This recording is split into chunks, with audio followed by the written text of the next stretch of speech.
let's dive into what was the most Googled question after Brexit. What is the EU?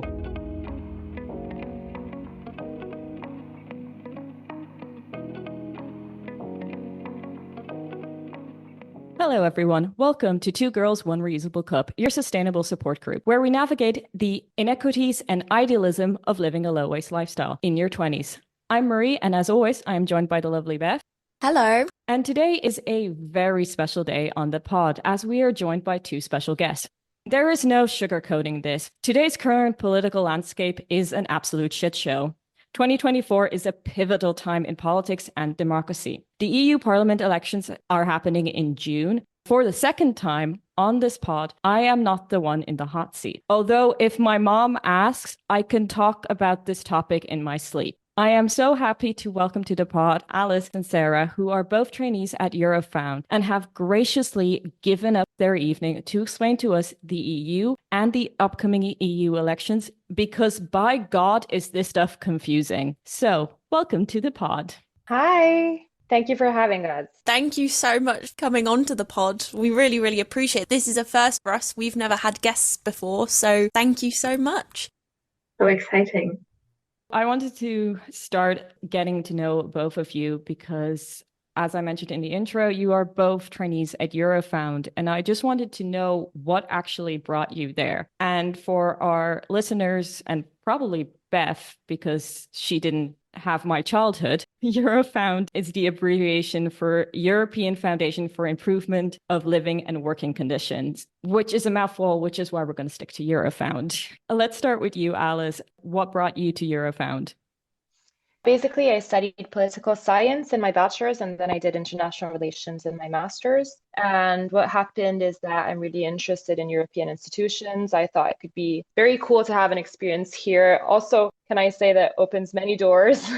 But I'm interested in social policy and research in social policy. That's basically what I do. And I studied labor law. So what I do usually is I do research on labor topics, for example, working time or gender in work. And I find it really interesting. So I'm really happy to be doing this right now. Great, that's amazing. And what about you, Sarah?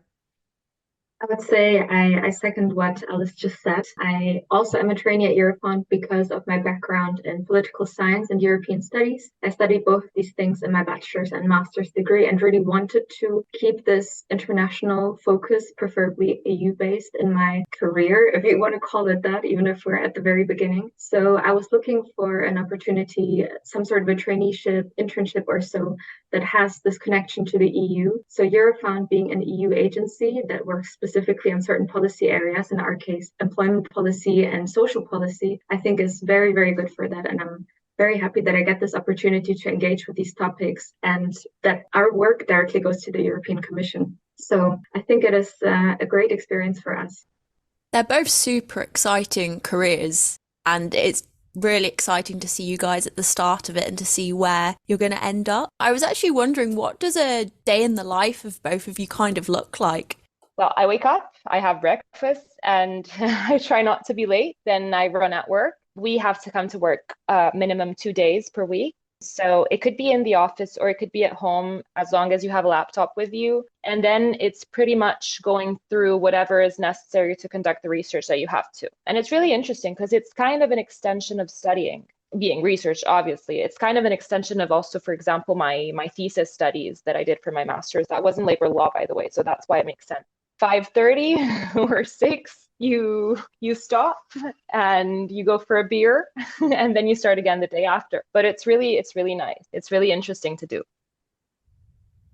Yeah, that sounds about right. I would say it's approximately the same for me. I wake up and have breakfast, crucial for me. I always have breakfast before work. I cycle there when I'm at the office, and in Ireland, it can be pretty hilly, so when I get there, I'm exhausted. But I think it's a great start to the day. So what my workday looks like depends a little bit. I work on quite a lot of databases for my part of where I'm working in the unit. So I will probably look at the content in these, approve the content, discuss the content some more if it needs any tweaking or so before it can go live. Maybe I'm writing an article currently, so I'll work on that. Maybe I have a meeting with some of my colleagues. It very much depends, but it's all these type of research activities. And sometimes it's a bit more intense, sometimes less, since we do have deadlines for our reports and stuff, or events that we might be organizing. But generally, I would say it is a bit flexible, considering that it's kind of up to us when in the morning we want to start. It is totally possible to leave a little earlier sometimes or work a little longer another day. So yeah, there's some variety in that.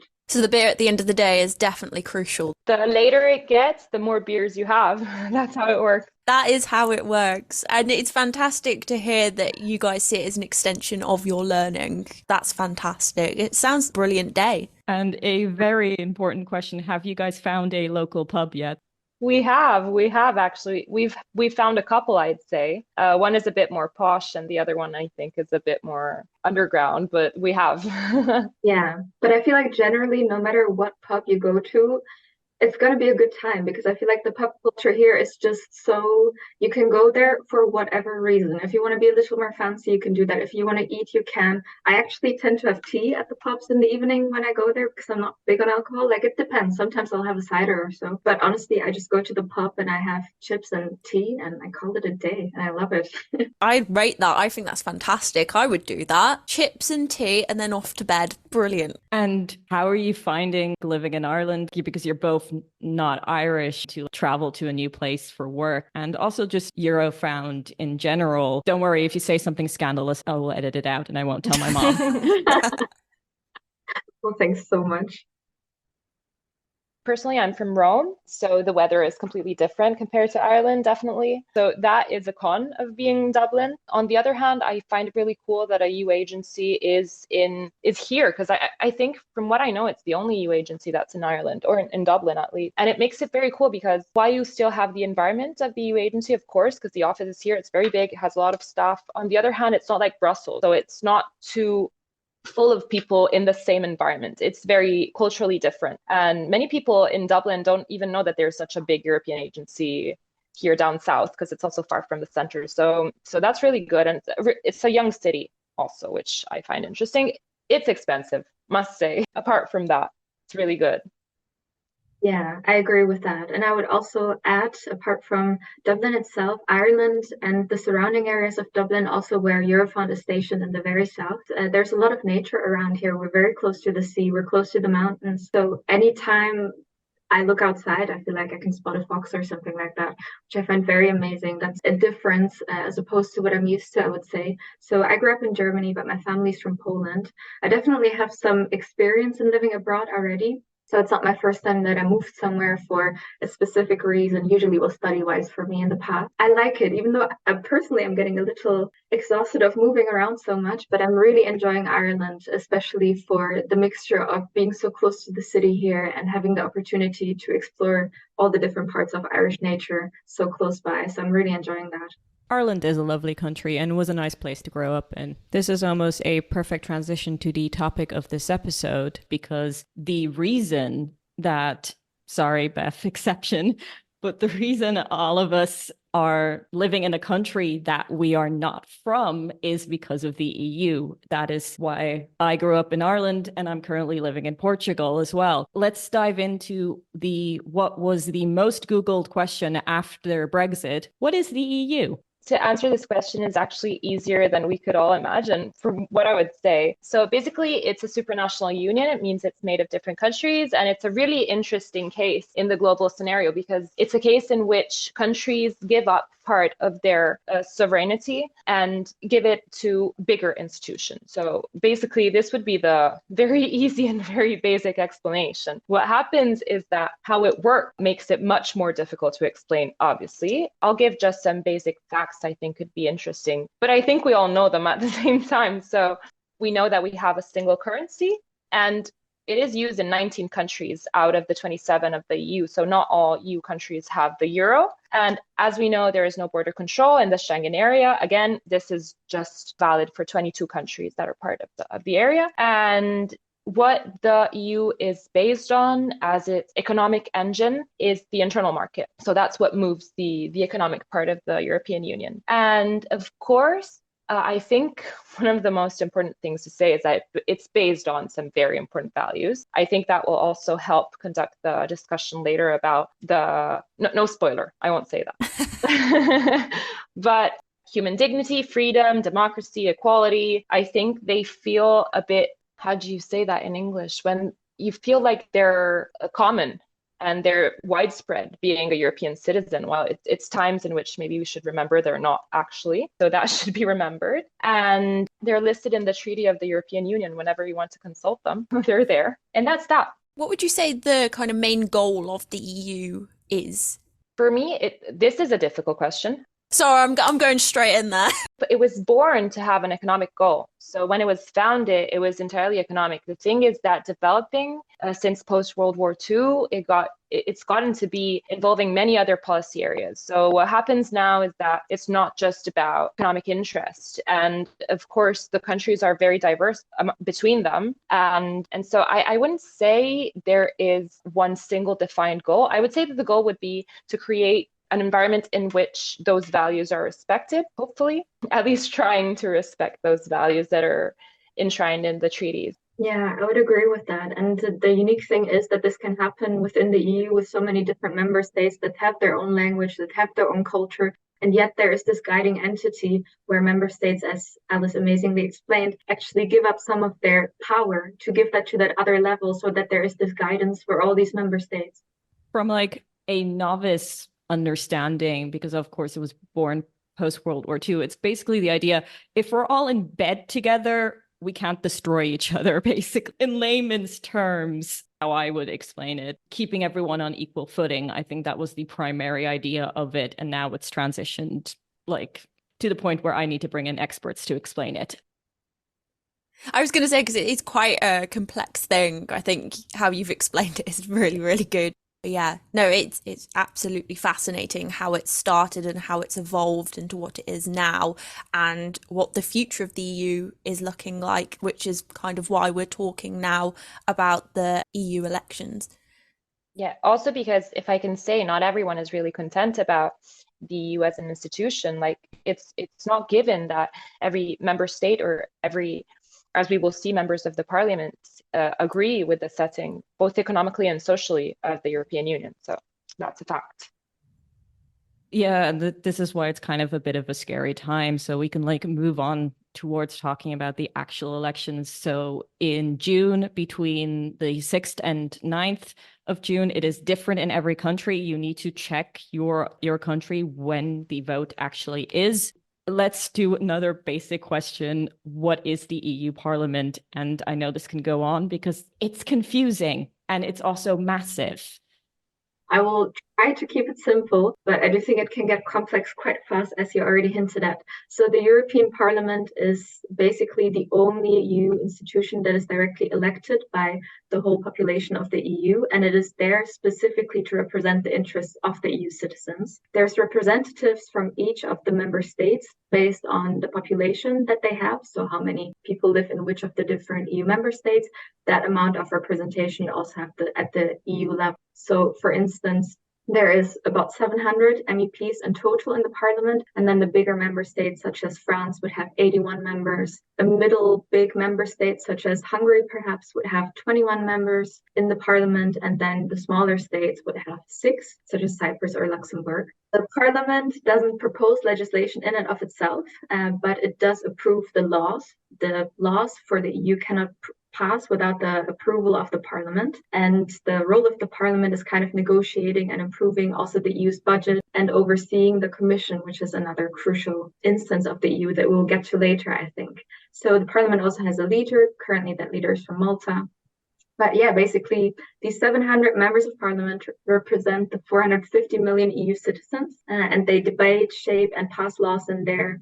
Also, when it comes to the composition of the parliament, from each political party, there is a proportional number of votes. So depending on how many votes a political party receives, that is approximately then the amount of people that will represent that party in the parliament as well. So in a sense, it functions just like any other parliament in another member state, apart from the fact that it goes through all these different levels, that the elections happen in all the different countries individually, and then all of that goes up, and through different instances, such as the fractions in the parliament itself, that is how you get the individual composition, and then you factor in size of the different countries, and that is how you get the 700 MEPs in the end. I think you explained that very well, actually. I'm very simple and I actually understood that, so that's fantastic. I'm so glad because while I was doing that, I really wasn't so sure. No, honestly, that was absolutely fantastic. I completely understood that. So that's how the EU Parliament works. How often do you have EU Parliament elections? So obviously we've got the one coming up in June, but how often are they? Parliament elections are every 5 years. So the last ones were held in 2019.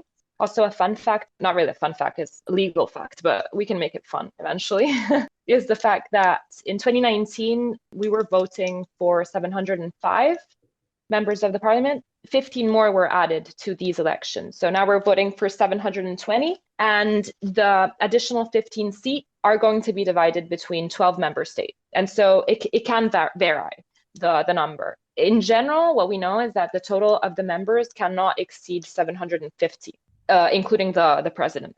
I have a fun fact to add, perhaps now that we talked about fun facts. While I was thinking about this again, I came across the fact that this is the second biggest democratic election after the national election in India, because of the many people that the EU as a whole has in its population, which I found was interesting. I feel like that's not mentioned so often. I didn't know that. That's huge. It just kind of shows the importance of this election and why we're kind of doing this. It's important to do this episode.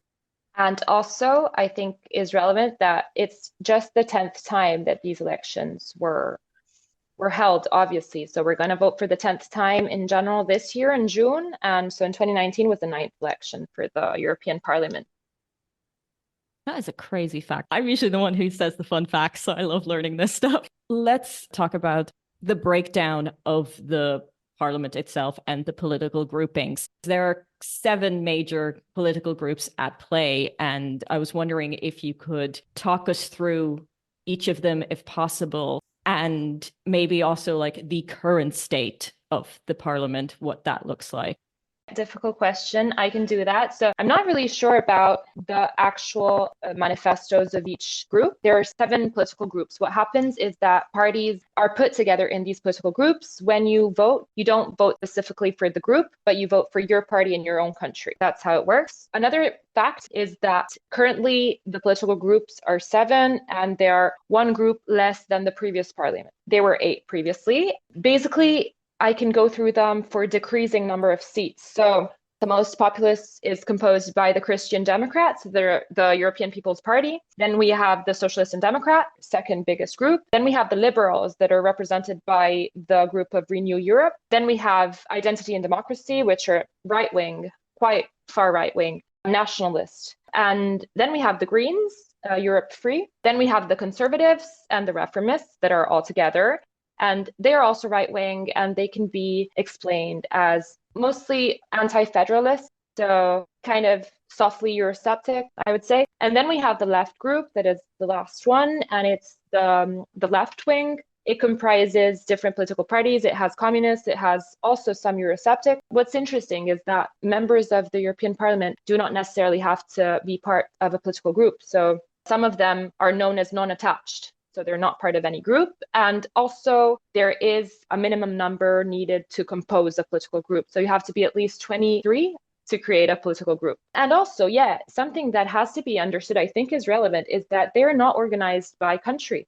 Thing is, again, since they're political groups, they're organized by political affiliation. So you will have a huge group, in this case, the biggest one, as we said, is the Christian Democrats, comprising all of the members of the European People's Party in the whole of Europe, each one of them being part of their own political party at the national level. So this is to be understood because it's quite complex. I think that's a great explanation. I think the only thing that I can maybe add to understand these groups a little better is exactly they are not country specific. In fact, a quarter of the European countries, of the European member states, needs to be represented in this different group. And these groups are formed after each election. So while there is some of the common groups, such as the European People's Party, they basically, they've existed for a long time. They will very likely exist again after this election. But basically, after each election, that is reset, and the elected members of parliament get together, and then they form these groups. So which exact groups we're getting is technically uncertain until the election has happened, and the MEPs then group themselves.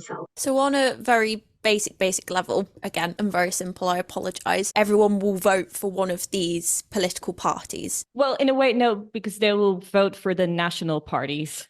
Do we want to explain that quickly, maybe? Yeah, Yes. that would be great. Sorry about that. I just wanted to make sure I understood. Yeah. So the way it works that the European people vote in their member state or in their member state of residence for the national political parties in that specific country. So by country, you vote for different parties technically because it is the national parties that you vote for.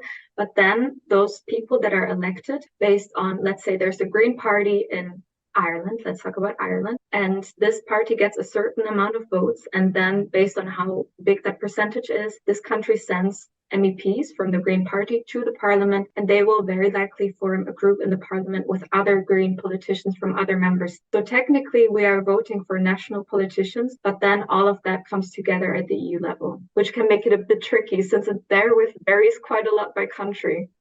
Basically, it means that voting your own national party, you would assume what political group they would end up being grouped in the European Parliament. That means that I would know where my political party in Italy would sit in the composition of the parliament at the European level. But it's different names also. They don't have the same name. When you consult the websites for the internet, when you consult it to see how some alliances are composed at the European level, you will have a big list of the people that were voted being part of that political group and what party they originally come from at the national level. So it does feel not intuitive, but it actually really is, depending on the political position who you're voting. And also why it's so confusing, because the 7 major parties' names will not be on the ballot. Sometimes intuitive, if it's Green, they're going to belong to the Green political grouping. And then there are some known affiliations. For example, to my German relatives, I'm just using these as an example, do not panic. But for example, in Germany, CDU is a big national party, and they're affiliated with the European People's Party. So if you vote for CDU, you're inadvertently casting a ballot for the European People's Party. I mean, it's safe to say it's a bit of a headache trying to figure this out.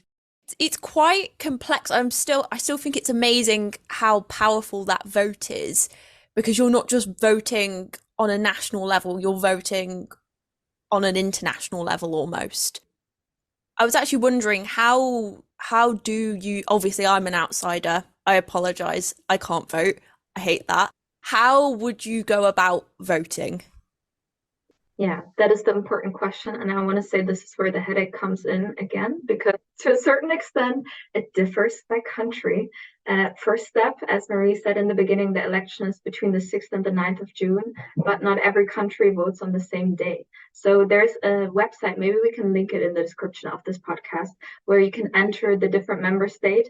And then when you have entered the member state and the language that you would like the information to be displayed in, it will tell you what dates is this member state voting on and how does voting in that specific member state work. Generally, if you're an EU citizen of a specific member state, then you are able to vote. And also if you're an EU citizen living in a different member state, you can register to vote in that country. However, how this registry works, as far as I'm concerned, also differs by country. However, generally, if you're a citizen and you have an ID of an EU member state, then you will be able to go and vote. You're also able to vote by mail. You can request that in the different member states. Online voting is not possible for the EU election.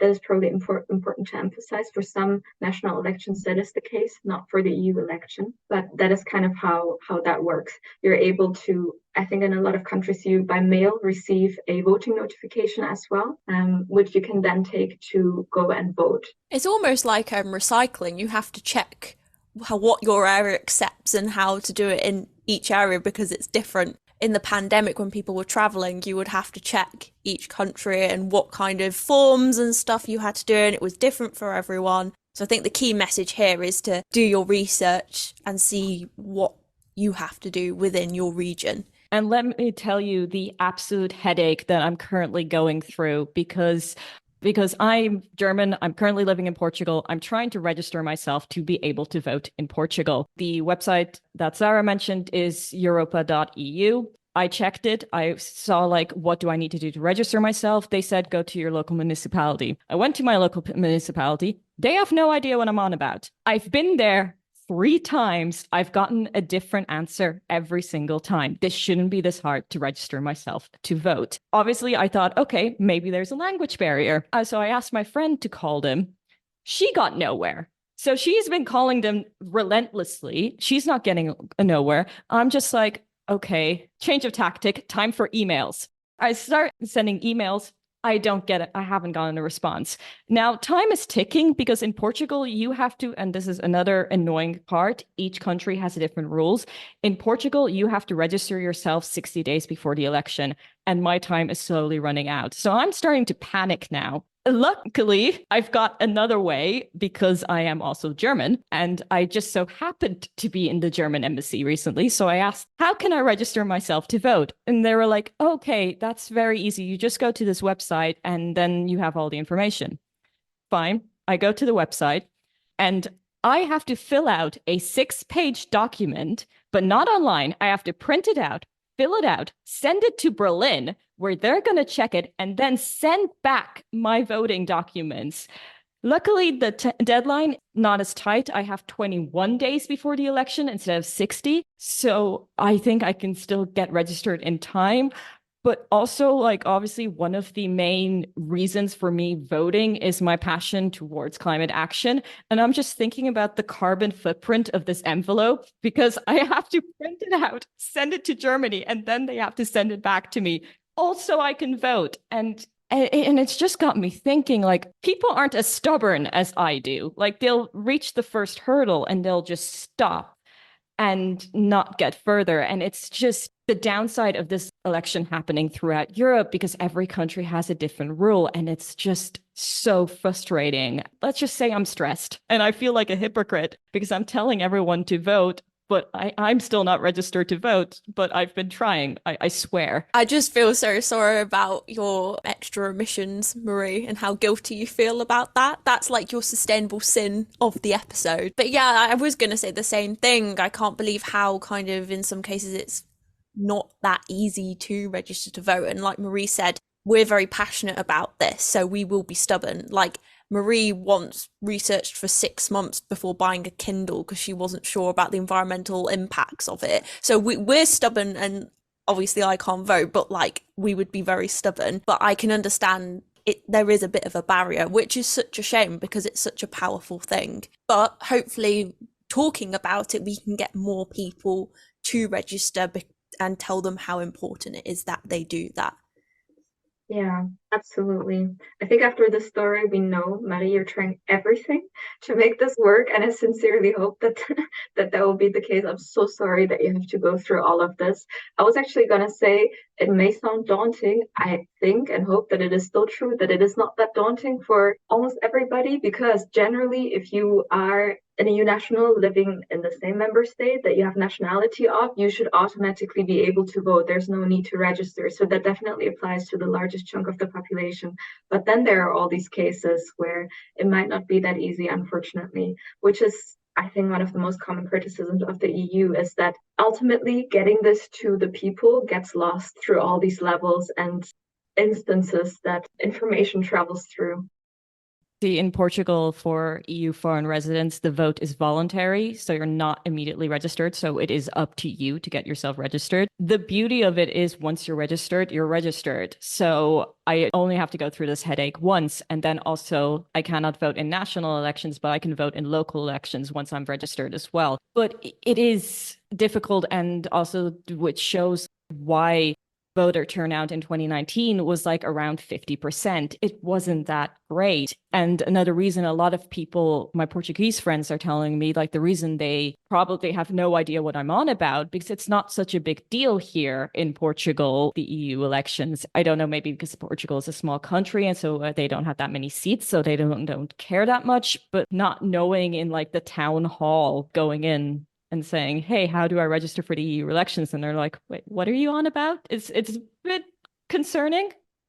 I was thinking that one of the reasons why it's really important to vote is the fact that it should be understood, and maybe not everyone knows it, and fine, because it's not very, very clear. I've done multiple exams at uni about this, and very difficult exams too, but the EU does have some exclusive competence. And so it's as if you're voting for your own national country. And on one hand, you have the competence that is shared or that is just national, and it's obviously to be understood. But on the other hand, for some things like the internal market or monetary policy in the euro area, it's all European Union competence. And that's a reason why it's really important to have a say in that space. This is the reason why it really makes sense. I think that leads on really well what I was going to say. So obviously a lot of our listeners are very interested in climate action. Well, at least I hope they are, because they listen to our podcast. Why is voting in this election so important in terms of climate action, in terms of striking green deals? What kind of could we do with this vote in that area?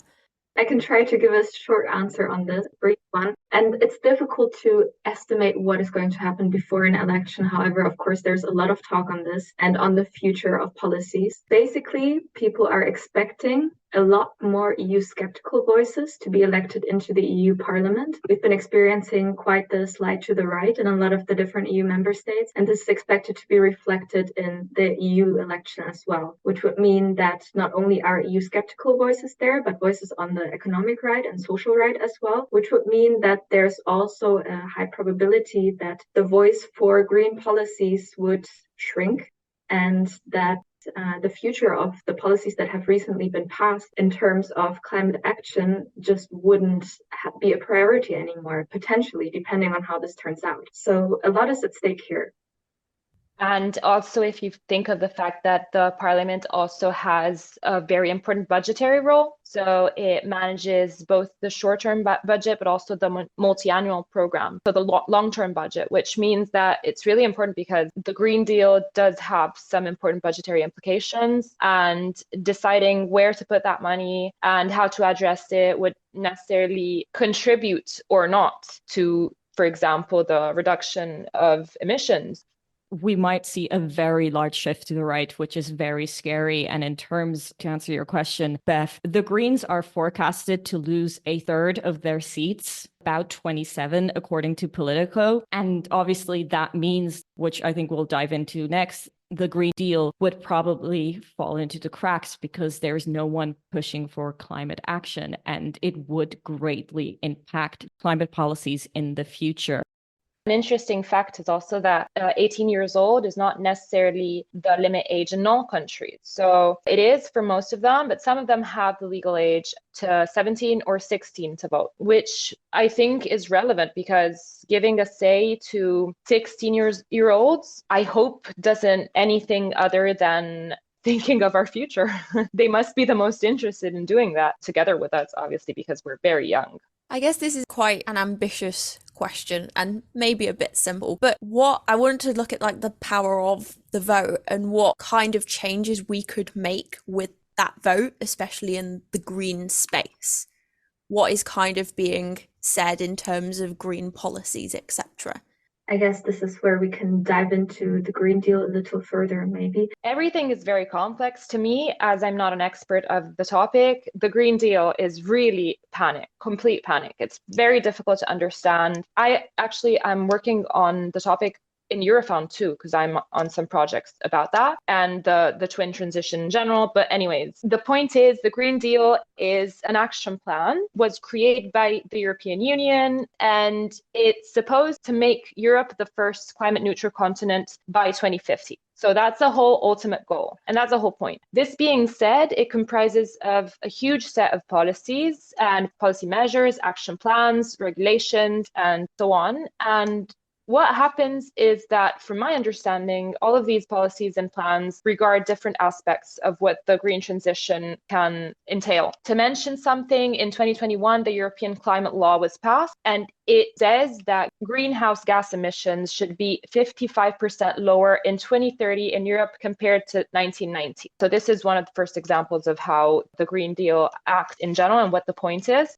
And in the context of the Green Deal, there are many other policies about really everything. We have some measures about batteries and waste batteries, about microplastics, about also food, because there's the farm to fork strategy, for example, that should create a sustainable food system in the European Union. I think it's interesting that deadlines are set for most of the policies to reach objectives and goals. And that's why it also makes sense in the context of the agenda of the United Nations from this point of view. I don't really know personally what it's looking like right now, so where we're at in the implementation of the policies, but also I would be interested in data, honestly, like how much have we actually reduced? This, I honestly don't know. I think maybe it's also early to do those provisions, because this being said, it's a really huge deal.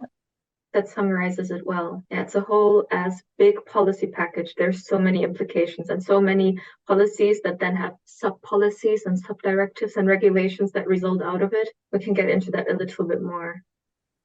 I don't know if we want to go into that directly, but for example, the Green Deal also comprises of the Circular Economy Action Plan, and also in brackets, something I was looking into before because I didn't really know all of the policies that the Green Deal has inside, but I was reading about the EU Biodiversity Strategy for 2030. I think I'm going to look into that a bit more because I really know nothing about biodiversity. And I think that many people of my generation that don't specifically study that do not have knowledge on what it actually means and what it means at the European level. What biodiversity are we talking about? I really don't know. So that I'm interested, but the goal of that policy is general and broad nature restoration. And it was agreed by the Council in 2023, in June 2023. I think the big thing here is putting this at the forefront and having it as a priority. And actually, me and Marie have talked about in previous episodes about looking at the bigger picture. Like, yes, individual actions, having a bamboo toothbrush,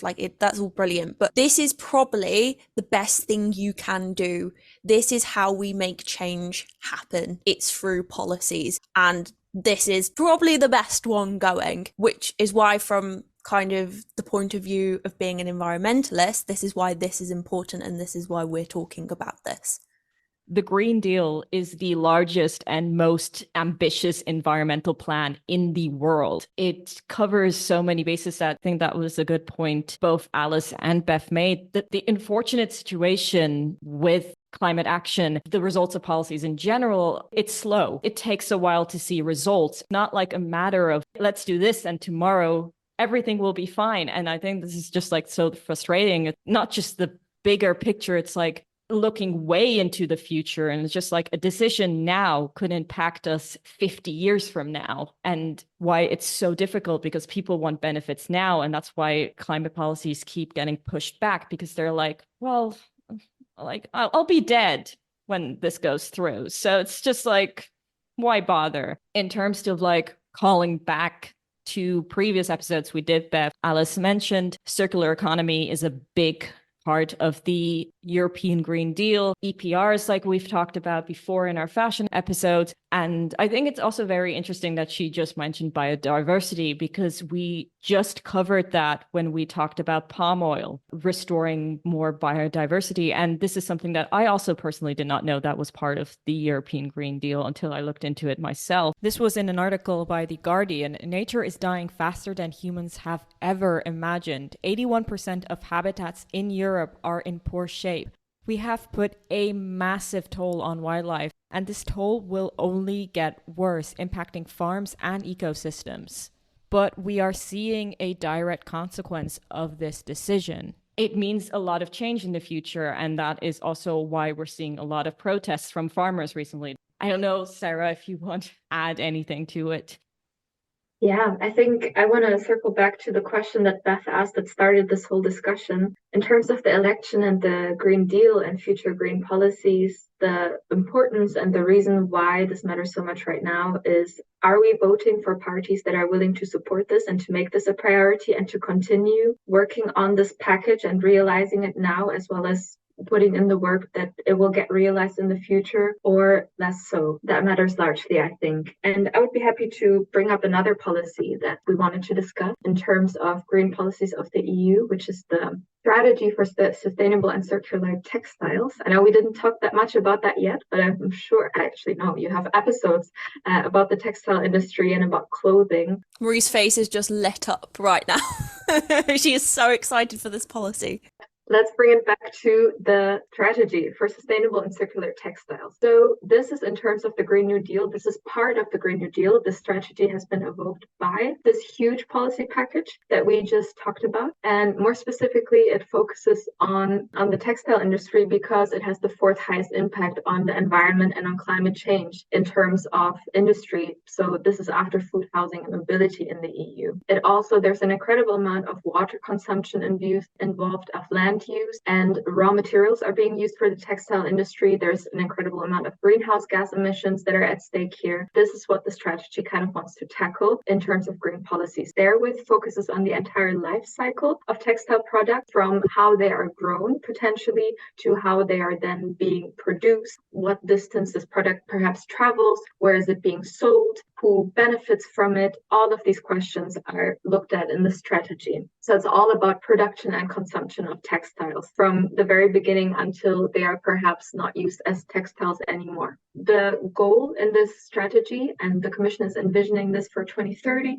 is that these textile products that are placed on the EU market are supposed to be durable, repairable, and recyclable, which I think is very important, because what I quite often find in terms of textiles, especially, I think it's great that the secondhand industry is gaining traction, that there's more people that are participating in buying secondhand and donating clothing, all of this. But the most important thing is actually repairing and recycling, using what we already have rather than further consuming. So the fact that it addresses that, I find very, very valuable. The strategy talks about the importance of recycled fibers. The textiles on the EU market are supposed to be made of recycled fibers to the largest degree. They're supposed to be free of hazardous substances, and social rights and environmental rights are to be kept in mind in the production. It explicitly voices that fast fashion is out of fashion. That's the way it's putting it. And it wants the consumers to be able to benefit from high quality and affordable textiles. In practice, then, this means that the EU wants to make reuse and repair services also widely available, so that this actually becomes tangible. And the capacities for recycling are supposed to be increased, and minimal landfilling is supposed to be the result. Looking further into how this policy comes together in practice, there is further regulations and directives that result out of this. But for example, there is one that specifically talks about design requirements. In terms of design requirements, that will involve making textiles last longer, easier to repair and recycle, and there needs to be a minimum recycled content in textiles. So that is kind of how this is then being broken down, all of these goals. So yeah, that is a little bit about this particular policy. I hope that wasn't too much. The reason, of course, I'm excited about this because I'm the fashion designer. I work in the fashion industry, but doing this podcast, a lot of people have, and I think, Beth, you've experienced this as well. They have asked me like, oh, so what should I do with my old clothes? I don't have a good answer for it yet because there isn't no recycling strategy in place for clothes. And there are only some companies that do it. And obviously, like, the fashion industry has huge implications on climate. And I, off the top of my head, don't know any other policies like this, which is why it makes it so special. Really also wanted to talk about policies coming up in the fashion industry because let's just say it's a long time coming. I agree. We've said this before, it's about looking at the bigger picture here. This looks at everything, the whole journey. Me and Marie did a whole episode about a piece of clothing that I owned, a black turtleneck, and how that was made and then how it got to me, and all the implications of it being made, dyed, and then sold in the shop were huge. And this looks at all of that. This is why this is so powerful and so important. This is absolute gold dust. It really is. I genuinely got so excited hearing you talk about this policy. It was like, is she going to say this? Yeah, she's talked about this. She's covered this. She's covered this. I'm like, this is amazing. This is brilliant. I love this. I'll be honest. I'm really, really devastated I can't vote. People listening, can someone vote on behalf of me, please? Like, this is amazing. But I have to be a bit nerdy to throw in like something nerd related here. But I'm a massive sci-fi fan. And there's like this one book that I really like called The Expanse, where they talk about the idea of generational thinking. And I'm paraphrasing here, but the quote goes along the lines of, on Mars, there's a group of people growing a garden that they will never see. And that is something that I think about every single time.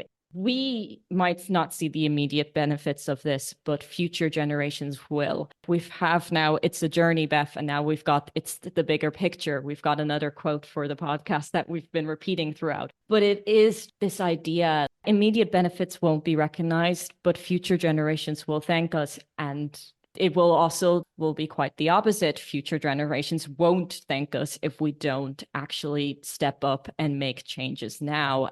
These changes will impact every day of life. And to get to a point of climate stability, it will lead to a lot of change, a lot of new policies, a lot of things that people will get angry about. But it's better than the alternative. The point of the episode is to vote. But we've said this before. We've said vote with your wallet and vote with your ballot. This is the time to do that. And I think Marie's quote is absolutely beautiful. We are going to have to make sacrifices. It's just what we're going to have to do. But this is something we can easily do. But yeah, it's amazing the power of this vote. Well, I think it's the amazing power of a vote, the power of democracy in general. We're talking about the EU elections now, but it's national elections are just as important. Local elections, people underestimate the power of local elections and how much impact that can make in your community. We've got democracy, which is an amazing thing. A lot of people will argue against it, but I think my political sides are very prominent and shown here. So I think have this amazing power. Yeah, it's a power. We should use it. We should absolutely use it. So I think before we wrap this up, Sarah, I was just wondering if you could remind our listeners when and how they can vote. I'm very sorry, UK listeners, this is not something we can do, but for those who live in the EU, this is how you can vote. Yeah, everybody that's listening and interested in this topic is appreciated, no matter where they are. But for EU citizens, from the 6th to the 9th of June, elections are taking place. We will put a link in the description where you can check for your member states what the exact situation for voting is. But generally, especially if you are the citizen of the member state that you have nationality of, you are eligible to vote. So please cast your vote. You will likely receive mail about it. You will likely see posters everywhere about it, and there will be a voting station close by. So please go and cast your vote. For others, I hope your journey will be easier than ready to register to vote. But the important time frame is June, 6th to the 9th of June. Please cast your vote. Pretty please. Thank you so much, Sarah. Thank you, Zara, for that amazing summary. And I don't think there's anything left to do except for the outro. Thank you so much for listening. Join the Sustainable Support Group by following us on social media. We have Twitter and Instagram. You can also follow our personal accounts. You can find me at Life on Mars and Beth at Sustainabelle. We are also now on YouTube. And if you want to know about today's topic or any topic we have covered on the pod, check out our Down the Rabbit Hole playlist. I wanted to take a moment to shout out the YouTube channel EU Made Simple. They are a great resource, so make sure you check them out. We are also proud members of the Podpack Collective, a group of indie podcasters striving to create positive space of support and collaboration within the indie podcasting community. We are so thrilled to be included in this extremely talented group, along with Chatsunami, Nostalgic Podcast, Review It Yourself, Casting Views, Seismic Cinema, Weird Horizons, The Game Club Pod, Push Pull Health, and Stop Drop Roll Initiative. You can check them out on our Podpack Collective playlist over on YouTube. And once again, don't forget to mark your calendars for the upcoming EU Parliament elections. If you want to learn more about the upcoming elections, go to the website elections.europa.eu. If you're listening to us on YouTube, the reference list for today's podcast will be linked below. Or if you're listening to us on Spotify, all the information will be linked in our linked tree on Instagram. Thank you so much. And once again, thank you for Zara and Alice for giving up their time to talk to us today. It was an amazing conversation. Thanks so much, guys. Thank you two so much for having us, really. I think you've made me, at least, and I'm sure also Alice, feel very comfortable with it. And it's been a nice talk. Thank you for doing this, and thank you for standing up for what you believe in and for encouraging people to do the same. Oh, thank you. Thank you for listening. Thanks, guys. I'll see you soon. Bye.